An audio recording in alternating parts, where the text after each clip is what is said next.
Magandang hapon Pilipinas at sa buong mundo. Sa ulo ng mga balita.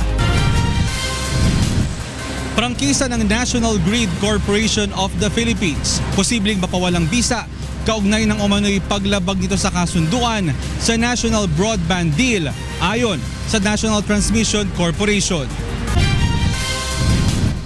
Pamahalaan, itutuloy pa rin ang planong pagkumpuni sa airstrip at planong development sa Pag-asa Island sa kabila ng pagtutol ng bansang China.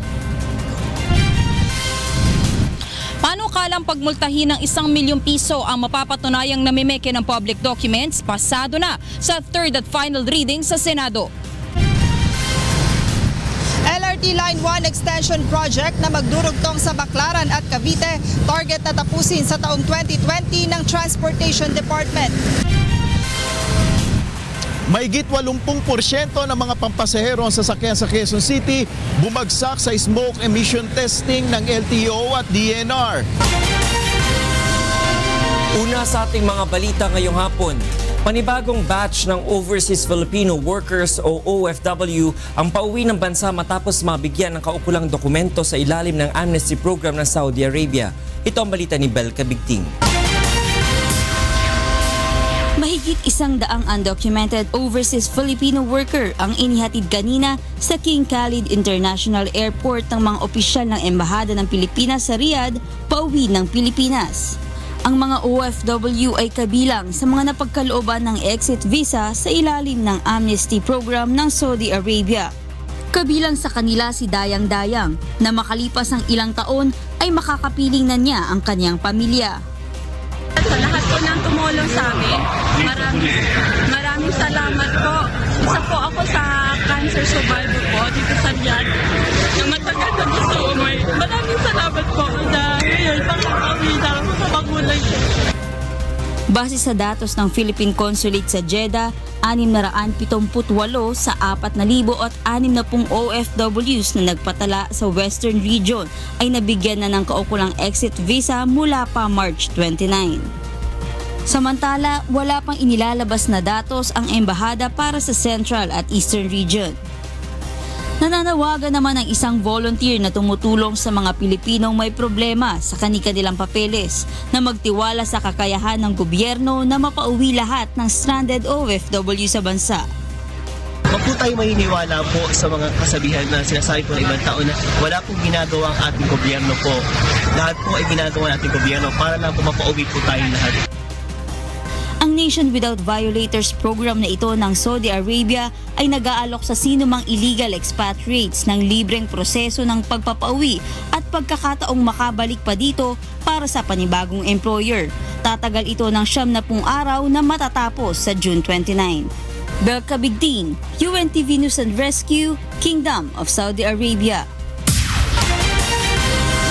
Tuloy na ang pagkumpuni sa airstrip ng Pag-asa Island sa South China Sea kahit tutol ang China sa hakbang na ito ng pamahalaan. Samantala, pinag-aaralan na ng National Security Council ang dapat gawin upang masunod ang utos ni Pangulong Rodrigo Roa Duterte na magkaroon ng joint military exercises ng Pilipinas at China sa Sulu. Ito ang balita ni Rosalie Cos. Bagaman sinabi ng China na iligal ang ginagawang improvement at pagkukumpuni ng Pilipinas sa Pag-asa Island, hindi ito dahilan upang itigil ang plano ng pamahalaang pagbutihin ang airstrip sa isla. Isa ang Pag-asa Island sa mga pinag-aagawang teritoryo ng Pilipinas at China. Ayon kay National Security Advisor Hermogenes Esperon, matutuloy ito sa ayaw o gusto ng China. It stays as decided upon in the National Security Council and in the Cabinet. Samantala, bagaman itinanggi na ng China ang ulat na panghaharas ng mga umano'y Chinese vessels sa mga Pilipinong mangingisda sa Union Bank sa Spratlys, sinabi ni Esperon na salungat dito ang natanggap niyang ulat. May report din sa amin. Which? Joseph? Nakuha namin yung Coast Guard, yung CEO ng barko, nagpaputok daw eh. So what are we going to do next? Oh, we will, that is on record that we protested that. Yes. So If it's their response is they did not, then let that be on record. Pinag-aaralan naman ng National Security Council ang mga alituntunin upang masunod ang order ni Pangulong Rodrigo Duterte na pagkakaroon ng joint military exercises ng Pilipinas at China sa Sulu. Ayon kay Esperon, marami pang prosesong pagdaraanan bago ito ipatupad dahil kailangan munang magkaroon ng kasunduan sa pagitan ng dalawang bansa at sang-ayunan ng Kongreso. We now have to look at the requirements for us to be able to do that. In joint exercises, you must have a visiting forces agreement, and probably a treaty if there need be, and other requirements like delineation of exercise areas. Kasi kung sa Sulu, internal waters yun, Sulu Sea is internal waters, so they cannot just come in. Malaki naman ang maitutulong ng joint military exercises sa pagpapanatili ng seguridad sa Sulu Sea kung sakaling maipatupad dahil madalas dito nangyayari ang mga karahasan tulad ng pamimirata at pangdurukot. Rosa Licoz, UNTV News and Rescue, Malacanang. Sinabi naman ng Malacanang na nagpapakita ng mahalagang gampani ng Pilipinas sa pagpapanatili ng kapayapaan sa rehiyon ang ginawang pakikipag-usap sa telepono ni na US President Donald Trump at Chinese President Xi Jinping kay Pangulong Rodrigo Duterte kamakailan. Nagbabalik si Rosa Licoz. Sa loob ng isang linggo, nakausap sa telepono ni Pangulong Rodrigo Duterte ang dalawang pinakamakapangyarihang leaders sa buong mundo, sina US President Donald Trump at Chinese President Xi Jinping. Noong nakalipas na Sabado, tumawag si President Trump kay Pangulong Duterte, samantalang Miyerkules naman ang gabi nang tawagan ni President Xi ang Philippine President. Napag-usapan sa kapwa telephone conversations ang pagpapanatili ng magandang ugnayan at partnership sa pagitan ng mga bansa. Nabuksan din sa pag-uusap ang mga naging alalahanin ng mga miyembro ng Association of Southeast Asian Nations o ASEAN, kabilang na ang banta ng seguridad sa Korean Peninsula. Ayon sa Malacanang, malaki ang bahaging ginagampanan ng Pilipinas sa pagpapanatili ng kapayapaan sa rehiyon. It indicates statesmanship that he is actually a key player in the maintaining peace in the region. As the POTUS President of the United States said, that the Philippines is key right now in the region, specifically in relationship. Katunayan din ito na kinikilala ng ibang bansa ang leadership ni Pangulong Duterte. So definitely it just goes to show that the President is being recognized for his leadership in the area, and I think the locals should also show better appreciation of their own president. Ayon naman kay Presidential Security Advisor Hermogenes Esperon, sa halip na makipagtalo, pakikipagkaibigan sa kapakinabangan ng ekonomiya at kapayapaan ang layo ni Pangulong Duterte sa pakikipaglapit sa US at China. There are bigger things than quarreling. Meaning, the Philippines, the United States needs the principle of our strong president. China and Xi Jinping, President Duterte and Xi Jinping have their own interactions, trade, commerce. Rosa Licoz, UNTV News and Rescue, Malacanang. Lumago ng 7.5% ang ekonomiya ng National Capital Region noong 2016 ayon sa Philippine Statistics Authority. Ito ang balita ni Leslie Longbowen. 3 trilyong piso ang halaga ngayon ng ekonomiya ng Metro Manila. Ito'y matapos tumaas ng 7.5% ang Gross Regional Domestic Product o GRDP ng National Capital Region noong 2016. Sinusukat ng GRDP ang kabuuang produksyon ng produkto at kagalingang ekonomiko ng isang rehiyon. Batay sa ulat ng Philippine Statistics Authority, mas maganda ang economic performance ng rehiyon noong 2016 kumpara noong 2015 na may growth rate na 6.7%. Ang main drivers natin kasi yung services. So malaki ang 8.1% ang nilaki ng services at saka ang isa din nagpataas ay yung public administration and defense. Yun yung paglaki because of the salary increases na nangyari. Batay sa datos ng PSA, ang trade o pagtitinda ng produkto ang may pinakamalaking kontribusyon sa service sector na siyang pangunahing dahilan ng paglago ng ekonomiya ng NCR. Ayon kay June Calo, may-ari ng isang gulayan sa palengke sa Quezon City, ramdam niya ang magandang lagay ng ekonomiya noong 2016 dahil sa pagdami ng kanyang suki. Maraming nagbukas na mga kanto na mga restaurant tulad dito sa mga ginhawa, napuno yan eh. Nag-explode ang mga food chain, food restaurant. Ayon naman kay Director Bautista, malaki ang maitutulong ng paglago ng ekonomiya ng NCR sa ekonomiya ng bansa. Dahil 1/3 ang share ng NCR, that would put up the growth of the Philippines at a higher rate kung ang NCR mas malaki ang paglago niya. Samantala, nakatakda namang ilabas ngayong bunga ng economic performance ng buong bansa sa unang quarter ng 2017. Leslie Longbowen, UNTV News and Rescue, Manila. Sisimulan na ng Department of Transportation, Light Rail Manila Corporation at ng ilang pribadong grupo ang pagpapatayo ng LRT Line 1 Extension Project na magdurugtong sa Parañaque at Bacoor, Cavite. Ito ang balita ni Joan Nano. 2 hanggang 3 oras na biyahe ang binubuno ni Julius Gadon kada araw mula Imus, Cavite papasok sa kanyang trabaho sa Quezon City. Aniya, mahirap mag-commute araw-araw lalo na kapag nasasalubong ang matinding traffic tuwing rush hour. Madalas naka-standing. Typical sa Aguinaldo Highway papuntang Coastal, talagang traffic po doon. Siyempre Baclaran, alam naman natin, napaka-traffic doon. Ganito rin ang dinaranas ng call center agent na si Miles Barrera. Sa Makati siya nagtatrabaho kaya madalas inaabot siya ng halos 2 oras sa pagbiyahe mula sa Cavite. Kunwari, yung shift ko 1:00, aalis ako ng bahay ng 11 or 10. Nung uwi ko, rush hour laging standing. Kaya napaka-hassle talaga, lalo na pag pagod ka galing trabaho.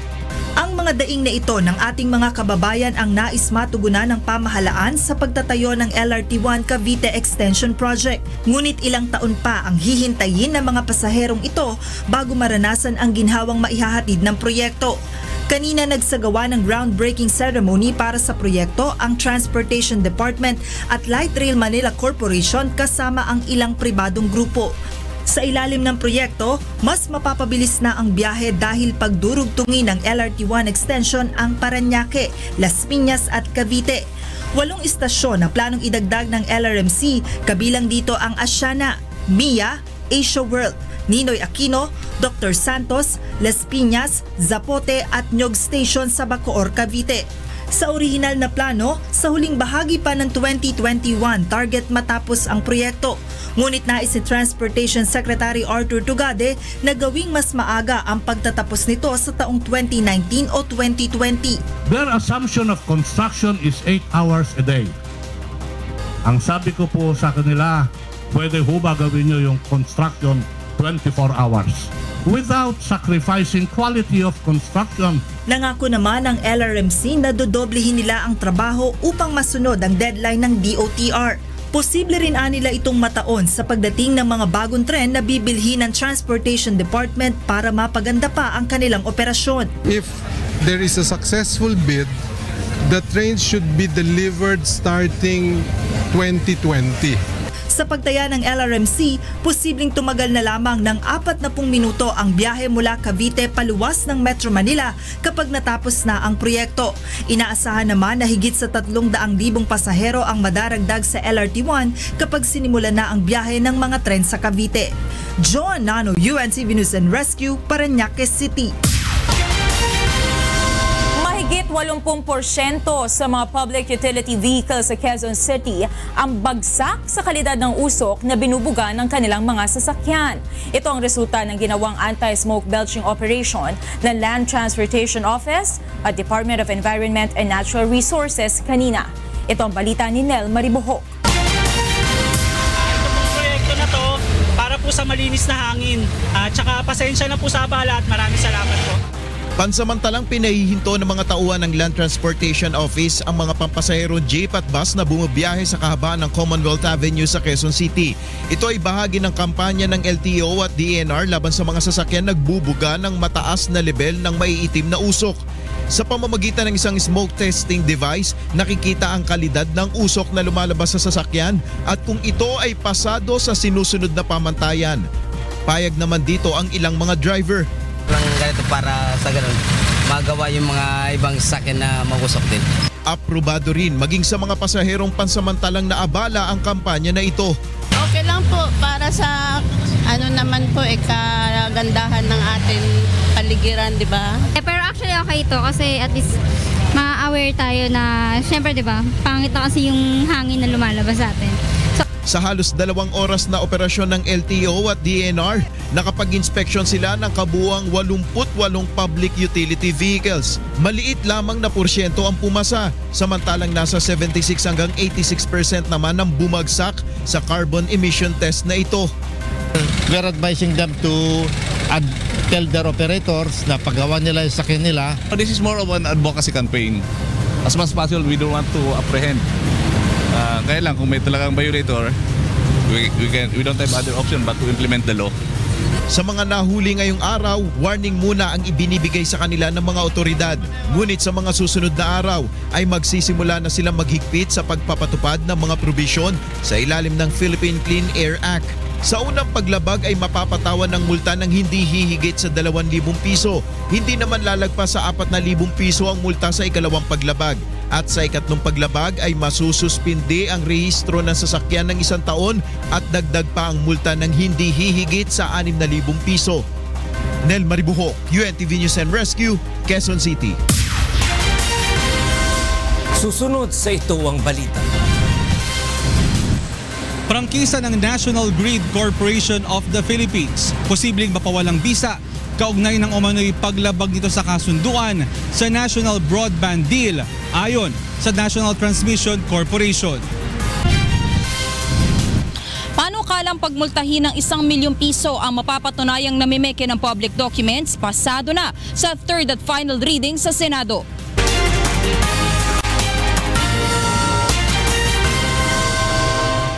Tinulungan ng UNTV News and Rescue Team ang isang lalaking naaksidente sa motorsiklo sa Bacolod City kaninang madaling araw. Ito ang balita ni Bernard Dadis.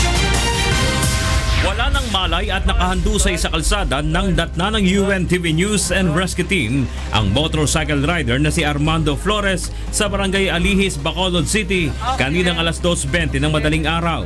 Sa initial assessment ng UNTV News and Rescue Team, si Flores na naaksidente sa motorsiklo ay wala ng pulso at namamaga ang kaliwang bahagi ng ulo. Kaya naman mabilis na isinakay ng grupo sa rescue vehicle si Flores.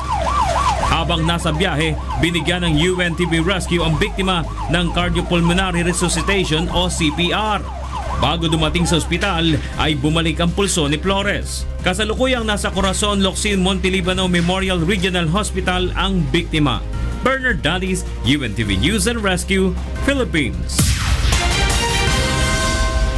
Naniniwala ang National Transmission Corporation o Transco na sapat ang mga ebidensya laban sa National Grid Corporation of the Philippines o NGCP upang mapawalang bisa ang kanilang prangkisa dahil sa paglabag nito sa kasunduan kaugnay ng National Broadband Plan. Ito ang balita ni Monokson. Sapat ang mga ebidensya upang pawalang bisa ng Kongreso ang prangkisa ng National Grid Corporation of the Philippines. Ito ay kaugnay ng mga paglabag sa concession agreement na nagawa ng NGCP kaugnay ng National Broadband Plan ng pamahalaan. Una, matagal na panahon na hindi ipinagamit ng NGCP ang mga fiber optics, gayong 2011 pa ito nire-request ng DOST.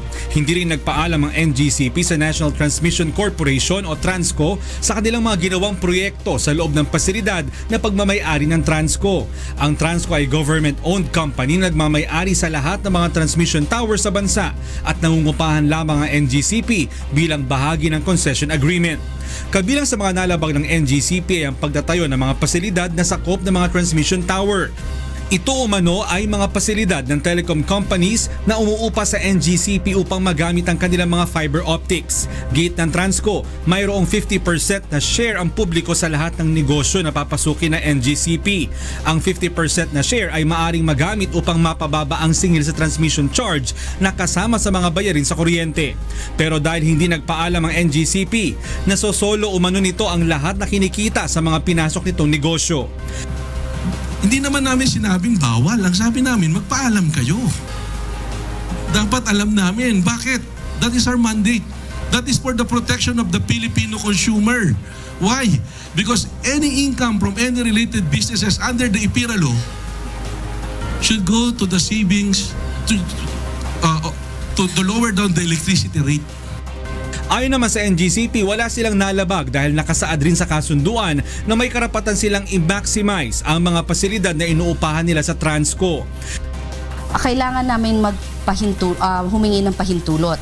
Pero ang exception dun sa mga activities na kailangan naming hingan ng prior consent ay yung number 1, activities required and permitted under this agreement, which is the transmission business, or undertaken in connection with any related business.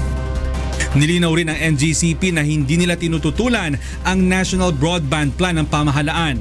Bukas ay magpapatawag ng isang press con ng NGCP at sasagutin ang lahat ng mga aligasyon laban sa kanila. Mon Hokson, UNTV News and Rescue, Taguig City.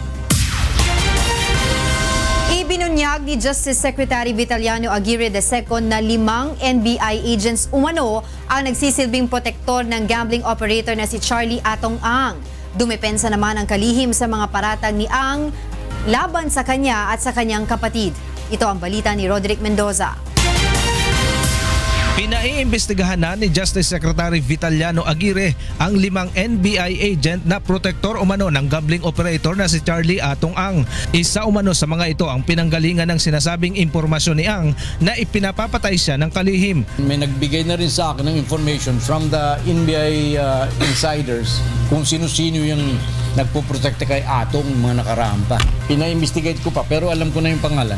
Ayon pa kay Secretary Aguirre, may mga dating opisyal ng NBI na protektor din ni Ang hanggang sa ngayon. Dumepensa rin ang kalihim sa paratang ni Atong Ang na nag-apply ng permit sa PCSO ang kanyang kapatid upang mag-operate ng STL sa Quezon, Batangas at Bicol. Tinanong ko yung kapatid ko kung ano ang kanyang, kung siya'y aplikante riyan o kaya stockholder, hindi pala. So walang kinalaman yung kapatid ko. Ayon pa kay Aguirre, masama lamang ang loob ni Ang at gustong makaganti sa pagsalakay ng mga otoridad sa iligal na mga pasugalan nito sa Tuguegarao City at 3 pang bayan sa Cagayan. Nilinaw naman ng kalihim na hindi siya kundi ang PCSO ang nag-utos ng raid. Napakalaking dagok sa kanya sapagkat kumikita, ayon sa aking pagkaalam, kumikita siya ng 10 hanggang 50 milyon isang araw. So paano hindi ka magiging praning yan? Natanggap na rin ng BIR ang sulat ni Aguirre na imbestigahan si Atong Ang dahil sa posibilidad na umiiwas itong magbayad ng buwis sa pamahalaan. Any request from especially from the cabinet secretary has to be considered. Roderick Mendoza, UNTV News and Rescue, Manila. Wala umanong bisa mula sa simula ang kasunduang pinasok ng Bureau of Corrections at Tagum Agricultural Development Corporation o TADECO sa pag-upa sa lupa ng Davao Penal Colony. Ayon kay Secretary Vitaliano Aguirre, ito ang lumabas sa ginawang pag-aaral ng legal team ng Department of Justice. Ngunit ayon sa kalihim, hindi niya nagustuhan ang rekomendasyon na ayusin na lamang ang kontrata kaya't naisang makausap ang nangunguna sa legal team. Baka naman meron siyang magandang dahilan kung bakit siya nag-recommend ngayon. Samantala, nasa 100 unit na cellphone at charger ang nakumpiska sa isang Chinese national ng Bureau of Customs sa Terminal 2 ng Ninoy Aquino International Airport. Nakuha mga ito mula kay Chen Haibi na dumating sa bansa noong May 1 mula sa Guangzhou, China. Ayon sa BOC, walang naipakitang dokumento si Haibi at hindi niya idineklara ang laman ng kanyang bagahe na tinatayang nagkakahalaga ng 400,000 piso. Batay sa polisiya ng National Telecommunications Commission, hindi maaaring magbenta ng mobile phones at accessories sa bansa kapag walang registration certificate ang dealer o reseller mula sa NTC. Naglabas na rin ng seizure and detention order ang BOC sa kargamento ni Hy-Vee dahil sa paglabag nito sa Customs Modernization and Tariff Act.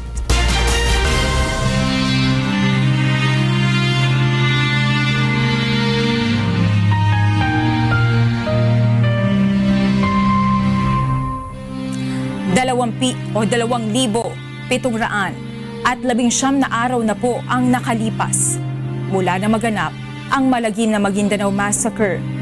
Ngunit hanggang ngayon ay naghahanap pa rin tayo ng katarungan sa mga biktima ng malagim na krimen. At sa tila madilim na hinaharap ng kaso, hindi po bibitiw ang UNTV sa labang ito hanggang makamit ang katarungan, hindi lamang para sa aming 4 na kasamahan, kundi sa lahat ng mga biktima ng karumaldumal na pamamaslang. Susunod sa ito ang balita. Lalaking nangikil umano sa dating kasintahan kapalit ng ipapakalat ang malalaswang litrato nito na aresto sa entrapment operation ng PNP.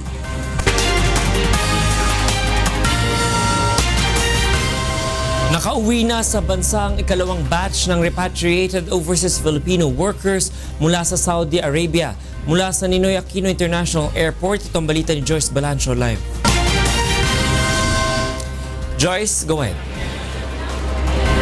Yes, magandang gabi sa iyo, Attorney Reggie. Pasado alas 4 nga ng hapon nang dumating dito sa Ninoy Aquino International Airport Terminal 3 ang 41 overseas Filipino workers mula sa Saudi Arabia. Mismo si Department of Social Welfare and Development Secretary Judy Taguiwalo ang sumalubong sa second batch ng repatriated OFWs. Sila ang mga undocumented workers na napagkalooban ng exit visa sa ilalim ng amnesty program ng Saudi Arabia. Ilan sa mga dumating, Attorney Reggie, ay mga ina na kasama pa ang kanilang mga anak.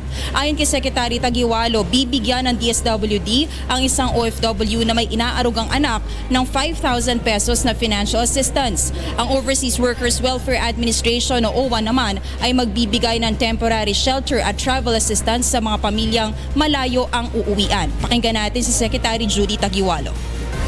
Ngayon ang dumating ho ay mga galing ho sa Saudi na mga karamihan mothers with children. So kapag mga or parents with children, kapag ganyan ho, tulungan ho kami ng OWA o ng OWA ng Department of Labor at ng DSWD. Ilan naman, Attorney Reggie, sa mga nakausap nating mga Pilipino OFWs ay masaya na nakauwi na sila ng bansa. Pakinggan natin ang ilan sa kanila kanina. Sa Pilipinas. Ma'am, nagpapasalamat po kasi ako na nakauwi ako kasi unang-una gusto kong makasama yung anak ko, yung pamilya ko, yung mga magulang ko. Hindi po dahil sa amnesty, hindi po ako makakauwi.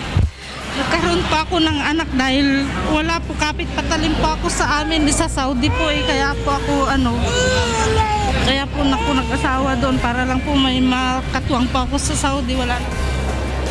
Attorney Reggie, ayon nga kay Secretary Taguiwalo, nasa 7,000 OFWs na undocumented o yung mga illegal na nagtatrabaho sa Saudi Arabia, yung target na tulungan ng pamahalaan na makauwi na dito sa Pilipinas. Maalala natin, Attorney Reggie, yung first batch ng repatriated OFWs ay mismong si Pangulong Rodrigo Duterte yung sumalubong sa kanila sa Terminal 1. Mayigit 100 repatriated OFWs din yan. At dahil 90 days lamang itong amnesty program na inaasahan nating matatapos sa June 29, ay inaasahan nating mas marami nating mga kababayan ang uuwi na sa mga darating na araw. Attorney Reg? Maraming salamat, Joyce Balancho, nagulat ng live mula sa NAIA Terminal 3. Sa ibang balita, itinalaga na ng Malacanang bilang Officer in Charge o OIC ng Energy Regulatory Commission o ERC si Commissioner Alfredo Non. Ito ay habang epektibo ang preventive suspension kay ERC Chairman Jose Vicente Salazar na naharap sa mga reklamo ng katiwalian sa Ombudsman. Kasabay nito, pinatitiyak ng Malacanang kay Non ang tuloy-tuloy na serbisyo at operasyon ng ERC sa publiko.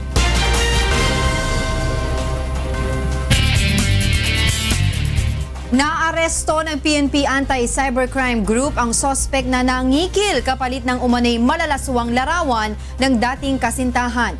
Ito ang balita ni Grace Casin. Nagsisihan ngayon ang 21 anyos na dalagitang ito na pinagkatiwalaan niya ng husto ang kanyang dating kasintahan. Ipinakalat umano nito sa social media ang mga sensitibong video at larawan niya nang tumanggi siyang makipagbalikan at ibigay ang hinihingi ng ex-boyfriend. Hindi ko po kaya ibigay yung pagkakababae ko sa kanya. Pag hindi po ako makipagbalikan sa kanya, yun daw yung gagawin niya sa akin. Papatayin niya raw yung mga mahal ko sa buhay. Nagdesisyong magsumbong sa pulis ang biktima at naaresto ang 24 anyos na suspect sa isang entrapment operation kahapon sa Cubao, Quezon City. Subalit itinanggi naman ng suspect ang aligasyon. May file natin sa kanya is a grave coercion in relation to based on the conversation. Talaga mayroong pananakot kasi. Gate nito, sinisingi lang niya ng 17,000 piso ang dating kasintahan bilang kabayaran sa mga alahas at cellphone na kanyang binigay. Yung sinasabi na kalasan, hindi totoo yun. Hindi ako mamamatay tao. Mandoble pag-iingat ang payo ng mga otoridad sa mga nagbibigay ng masiselang litrato at video sa kaibigan o karelasyon. Sa mga nais magsumbong sa PNP Anti-Cybercrime Group, maaaring tumawag sa kanilang hotline number 414-1560.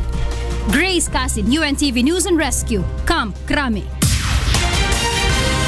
5 drug suspect ang naaresto matapos maaktuhang nagpapat session sa Parañaque City kagabi. 2 drug suspect naman ang nasawi sa Quezon City matapos umanong manlaban sa operasyon ng Drug Enforcement Unit ng PNP. Ito ang balita ni Bernard Dadis. Patay ang 2 hinihinalang drug pusher sa Quezon City kagabi.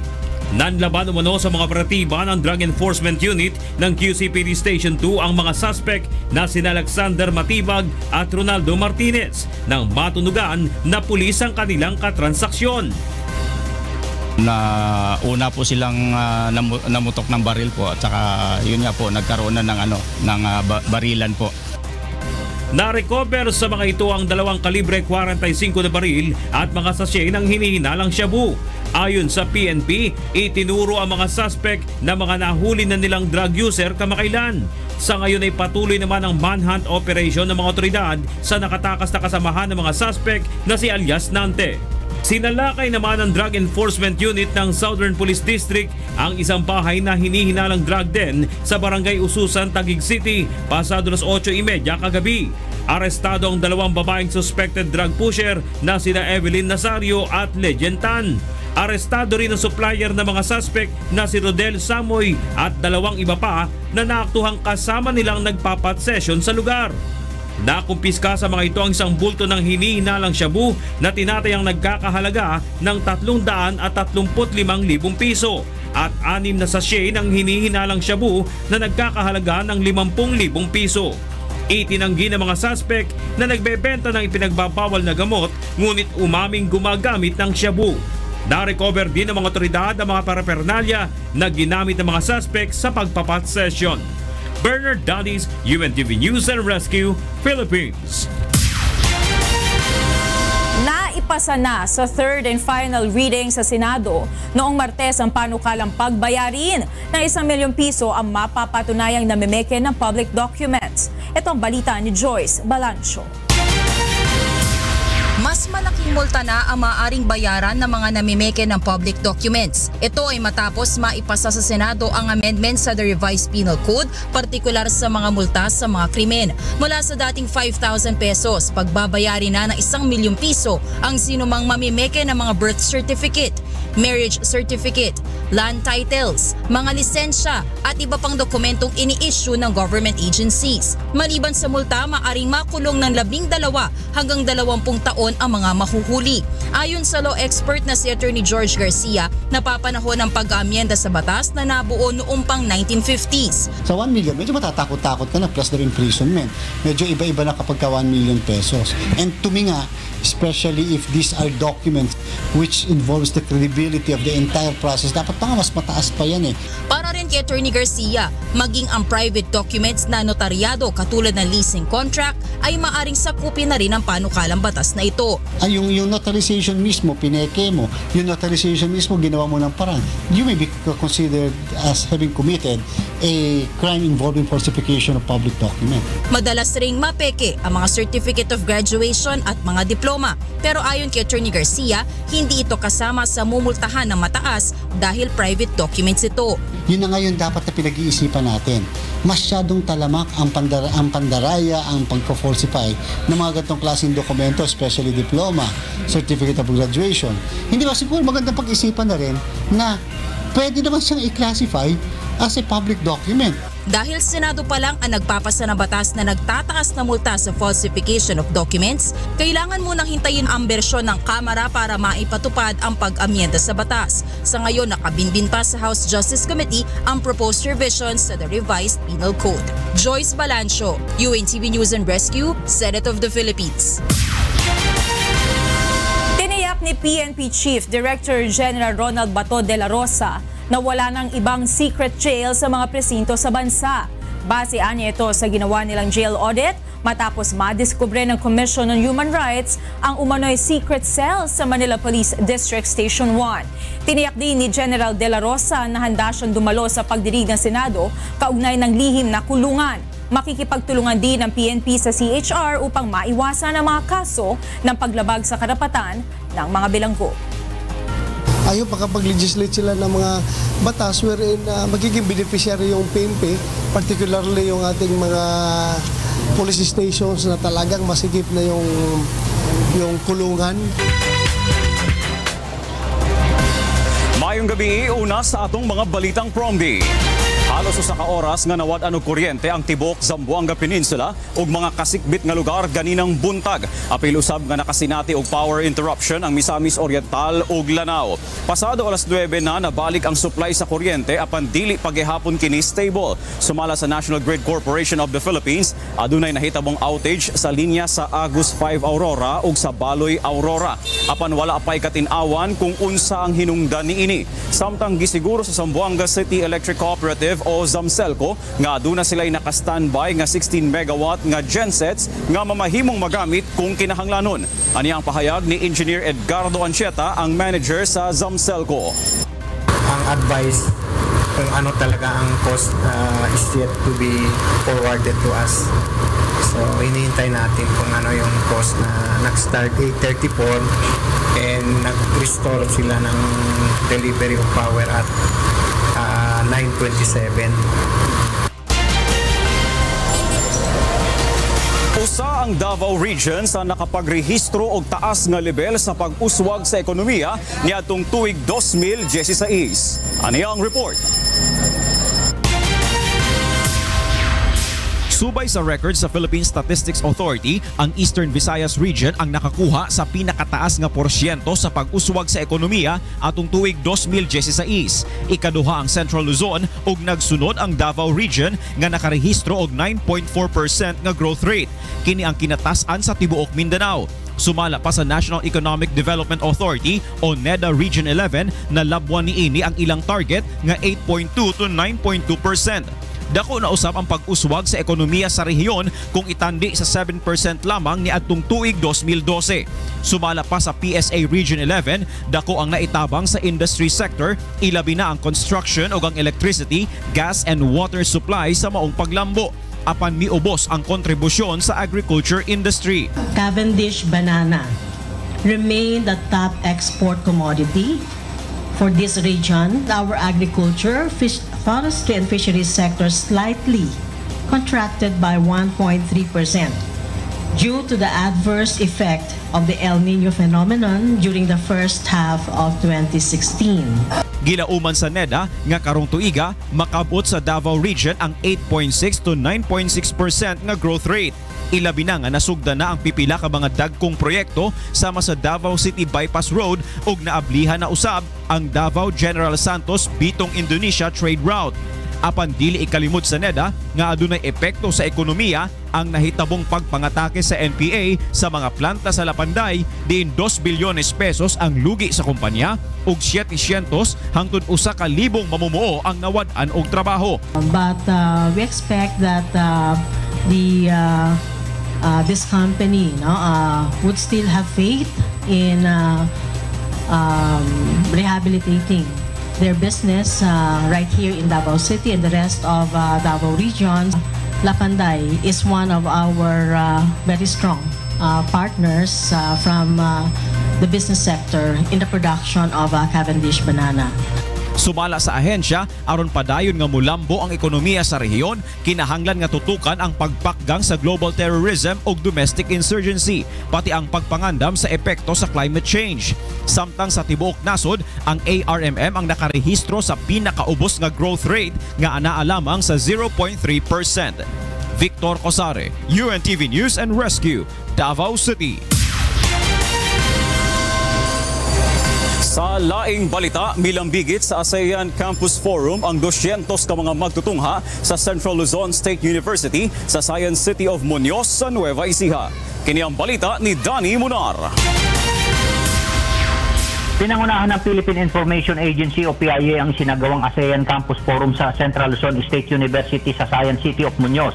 Layo nitong maging aware ang mga kabataan sa kahalagaan ng Association of Southeast Asian Nation o ASEAN at ng benepisyo ng integration sa bansa. Kabilang sa mga dumalo sa forum ang mga mag-aaral mula sa Department of Education, Agriculture, Economic at Engineering. Marami pong opportunities para sa ating mga kabataan tulad po ng mga visa-free travels, yung mga nag-aaral sa nursing field, engineering.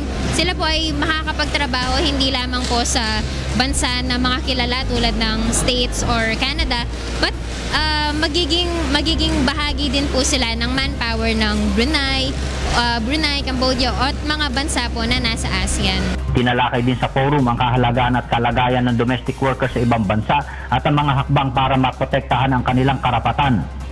Kung merong mga maipapasa na batas or mga agreements among member nations, makaka-adapt tayo ng mga policy at ito sa bansa natin para maprotektahan din naman din natin yung ating mga kabataan, mga kababaihan.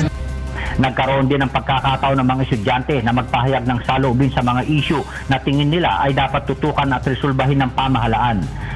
Corruption ng bansa. Siyempre po, susunod doon yung plano po ng ating president na yung war on drugs nga po. And then, problems, siyempre po, yung poverty na taon-taon na lang po. Yung ASEAN Campus Forum ay isang magandang way. Napakagandang bagay nito dahil nalalaman namin na kailangan namin mag-contribute sa ating bansa. Danny Munar, UNTV News and Rescue, Nueva Ecija. Og kana ang mga balita nga atong gitutukan sa nagkalain-laing bahin sa nasod. Gikan diriya sa Davao City, balik diha sa kauluhan.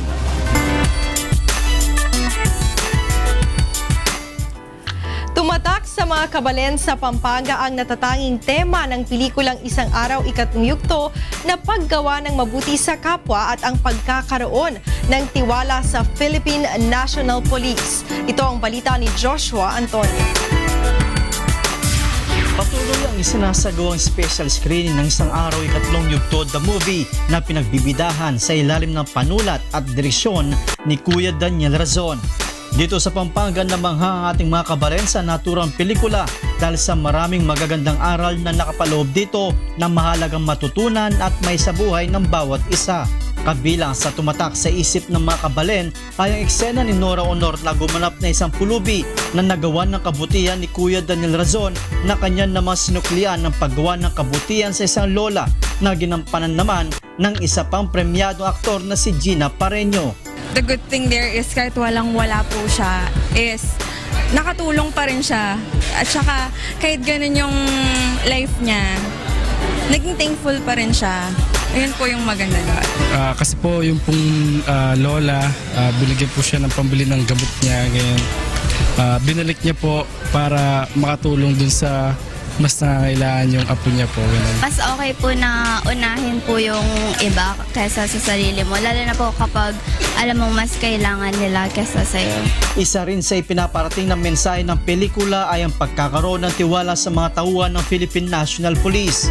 Ayon sa mga nanood, hindi lahat ng mga pulis ay tiwali at masasama. Bilang isa sa mga kasama sa mga nagpapatupad sa batas dito sa bansa natin, dapat na magkaroon tayo ng tiwala sa mga personel natin. Kung meron mang ilan na siguro na-influensya ng pero hindi naman lahat. Unang-una yung layunin ng PNP, malinis naman. Hindi naman po lahat ng kasing mga pulis tiwali. May mga ilan lang naman talaga na gumagawa ng mga kalokohan. Umaasa ang ating mga kabalen dito sa Pampanga na muling masusundan ng pelikulang Isang Araw Lang dahil sa kakaibang konsepto at mabuting aral na nakapaloob dito.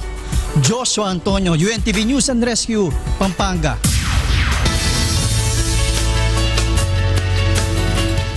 Patok ngayon ang tinatawag na Cuatros Islas sa Leyte para sa mga mahihilig sa adventure at island hopping. Ito ang balita ni Jeneline Gaki. Pasyalan ngayon sa lalawigan ng Leyte para sa mga mahihilig sa island hopping. Ito ay ang tinatawag na Cuatro Islas o ang mga isla ng Mahaba, Apid, Digyot, Himukilan na matatagpuan sa Inupakan at Hindang Leyte. Kapag nag-stop over sa Mahaba Island, maaring makita sa mga lagun dito ang mga pambihirang uri ng pulang hipon. Pero for sightseeing lamang ito at bawal hawakan o hulihin. Tsaka hindi lang tayo masyadong maingay para yung mga hipon may kusang lalapit sa atin. Tsaka yung mga hipon na yung parang tinatawag natin na puts massage. Maaari ding mag-scuba dive sa isla dahil sa ganda ng wall nito sa ilalim ng dagat. Tinawag itong mahaba dahil pahaba o elongated ang hugis ng isla. Samantala, sa Himukiland Island naman ay makikita ang iba't ibang uri ng mga bangka at handicrafts na ginawa ng mga taga-isla. Itinuturing din itong isang best dive sites sa probinsya. Maaari ding mag-snorkeling dito para makita ang magagandang coral reefs. According sa some marine biodiversity na pupunta dyan, one of the best sa Philippines ang diving is Himukilan. Kasi ang shape ng Himukilan is like a cup. Paganon. It's like a mushroom. Ang Apid Island naman ang tinatawag na boat at fishing village. Habang sa Digyot Island, makikita ang cottages at nipper rooms na maaring upahan overnight sa halagang 500 pesos. Ayon kay Region Tourism Operation Officer Rina Apostol, unti-unti nang nakikilala ang Cuatro Islas sa travel fairs. Ngayong taon, halos 70,000 turista na ang dumayo sa Cuatro Islas. Known na siya not only in the region but also the whole Philippines. For this year, we have a probable 2 cruise ships who will visit the island, pero under negotiation pa siya. Umaasa ang lokal na pamahalaan na lalago ang turismo sa mga isla upang magkaroon ng pagkakakitaan ang mga residente. Jeneline Gaki, UNTV News and Rescue, Tacloban, Leyte. At yan ang ating entertainment at featured news ngayong gabi. Ako po si Talia. We are happy balik sa inyo, Atty. Reg, Angela, and happy birthday, Monica. Happy weekend para kay Monica. Kasi may birthday leave daw siya bukas. Oh, happy Maraming birthday, salamat, Mon. Talia. Happy Maraming salamat 36th sa inyo. birthday, Mon. Mamaniwala sila. Pinagbigyan kita kahapon. Napabigyan mo naman ako ngayon. Happy birthday mula sa aming lahat dito sa IAB at sa UNTV. Sana magpatuloy pa ang pag-usad ng iyong karera bilang isang batikang journalist at broadcast. Ako naman. Maraming salamat. Marami pa akong kakainin. Marami pa akong kakainin bigas bago ko marating yung mga narating tulad mo. Wala na yan. Admiration Society. Pero maraming salamat sa inyo dito sa mga kasama ko sa IAB, sa mga kasama ko on cam, GMK, makasama na si sa GMK, sa UNTV, maraming salamat po. And of course, si Kuya Daniel Razon, maraming salamat po. At yan po ang naging kabuuan ng ating balitaan ngayong gabi. Aming inilahad ng buong katapatan kung paano namin nasaksihan. Excited ako sa pizza mo bukas. Kayo'y makapagtitiwala ng aming nakita at narinig ang aming ibinabalita. Magandang gabi. Kamusta?